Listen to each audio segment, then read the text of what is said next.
Hello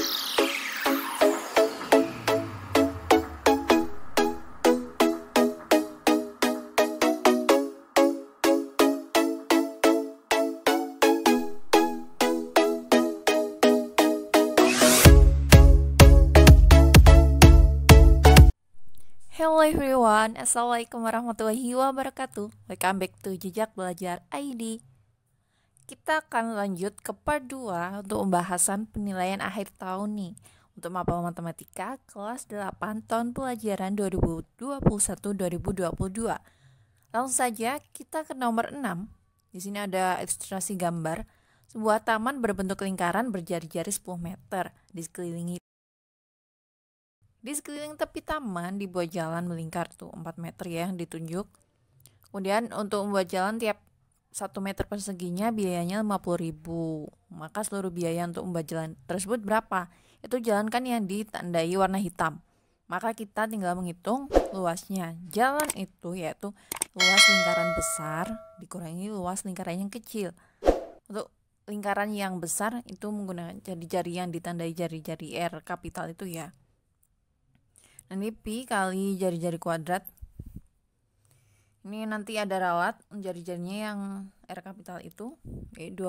Karena jari-jarinya 14 kelipatan 7 maka menggunakan pi yang 22/7. Ini jari-jari kuadrat kan sama saja kan 14 kali 14. Disederhanakan kemudian tinggal dihitung perkaliannya. Dapatkan hasil 616. Kalian harus teliti dalam penghitungannya. Kemudian next menghitung untuk lingkaran yang kecil luasnya. Pi kali jari-jari kuadrat. Ingat ya. Kalau keliling 2 pi R.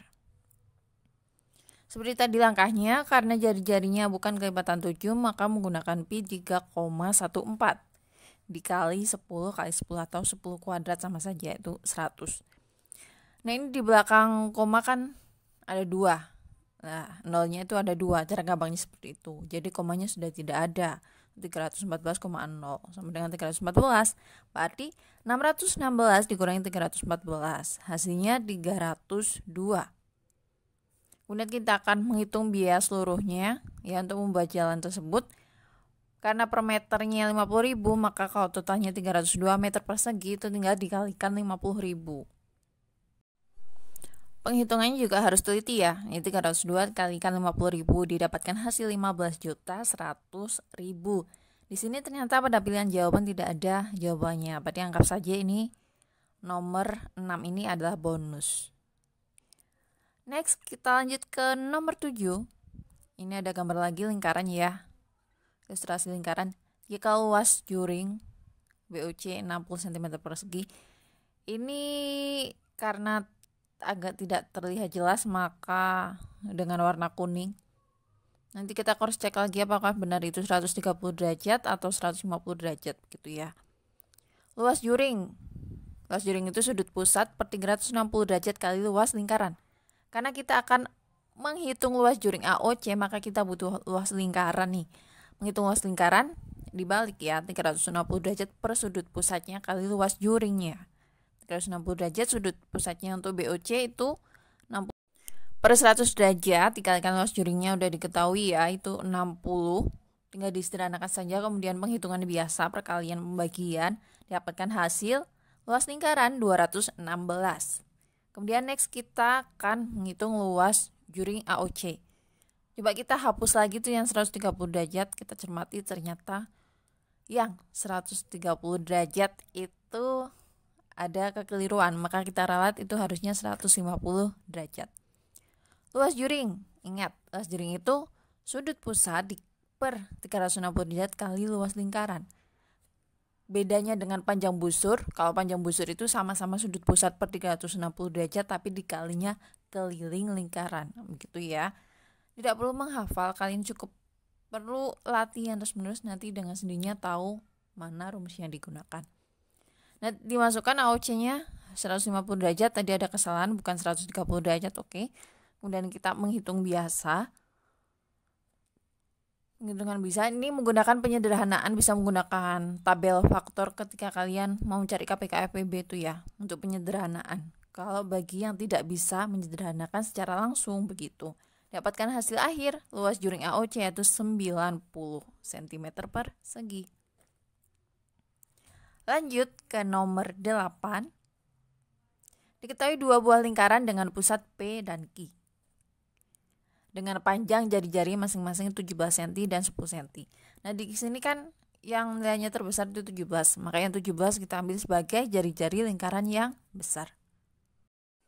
Kemudian yang 10 itu sebagai jari-jari untuk lingkaran yang kecil. Nah, 10. Jika jarak PQ 25 cm, PQ itu kan pusat, jadi jarak antar pusat itu disimbolkan P, 25, maka panjang garis singobrus ketuan luar kedua lingkaran tersebut disimbolkan L ya, kalau garis singobrus ketuan dalam itu yang D. Rumusnya hampir sama, di bedanya kalau garis singobrus ketuan dalam itu bagian yang kedua jari-jarinya itu ditambah. Kita menghitung dulu, ini tinggal disubstitusikan, dimasukkan yang diketahui. Dan 25 kuadrat dikurangi 17 kurangi 10 itu kan 7 kuadrat. Nah, ini ada cara, kalian boleh menghitung secara langsung seperti biasa atau seperti ini. Khusus untuk yang selisih kuadrat kalau dikurangi. Nah, seperti ini. Terus 25 dengan 7 ditambahkan, kemudian 25 dengan 7 dikurangi. Ini kan 32, hasilnya 25 kurangi 7 18. Kemudian kita hitung hasil akarnya. Bagi yang bisa langsung silakan langsung. Ini untuk bagi yang perlu stepnya, prosesnya step by step gitu ya, maksudnya bisa menggunakan pola faktor dibagi bilangan prima. Karena ini akar kuadrat maka dipasangkan 2. Kalian lihat di sini. Nah, pasangkan 2 yang pertama itu udah keluar akar tuh 2. Ini ada 2 pasang, 2 lagi. Yang 2 itu kan tinggal 1, berarti itu tetap di dalam akar begitu. Jadi yang tidak ada pasangannya tetap di dalam akar. Kemudian next yang 18. Nah, ini 3 yang ada pasangannya maka keluar akar. Yang 2 itu cuma 1 maka di dalam akar. Nah, ini yang di dalam akar ada 2, ada sepasang, bisa dikeluarkan. Kemudian tinggal dihitung deh, dikali. Hasilnya itu 24. Maka panjang garis singobrus ketuan luar kedua lingkaran tersebut itu 24 cm. Next ke nomor 9. Ini ada ilustrasi nih, kotak amal akrilik ya, yang ditanyakan kotak amal yang berbentuk kubus itu luas bahan yang dibutuhkan berapa. Maka kita menghitung luas permukaan kotak amal yang berbentuk kubus. Di rumusnya 6 kali sisi, ini bukan sisi, harusnya panjang rusuk ya, panjang rusuk dikuadratkan. Dari SD biasanya kalian mesti dikenakannya ini sebagai sisi. Panjang rusuknya 15 dikuadratkan 225, tinggal dikalikan 6, 1350 itu luas bahan untuk kotak amal tersebut. Kalau sudah biasa latihan soal seperti ini mudah. Tapi kok sama sekali tidak pernah belajar seperti ini saja sulit gitu ya. Next, nomor terakhir di part 2, ini ada diagram batang yang ditanyakan selisih banyak pasien di Poliklinik Sehat Waras pada hari Rabu dan Minggu. Selisih itu hanya dikurangi. Jadi kalian tinggal lihat yang Rabu itu 37, kemudian yang Minggu ada 20. Jadi selisih itu nilai yang terbesar kurangi nilai yang terkecil ya. Hasilnya 17 orang. Ini soal yang sangat-sangat mudah. Tapi kalau kalian memang tidak pernah belajar, ini juga sulit.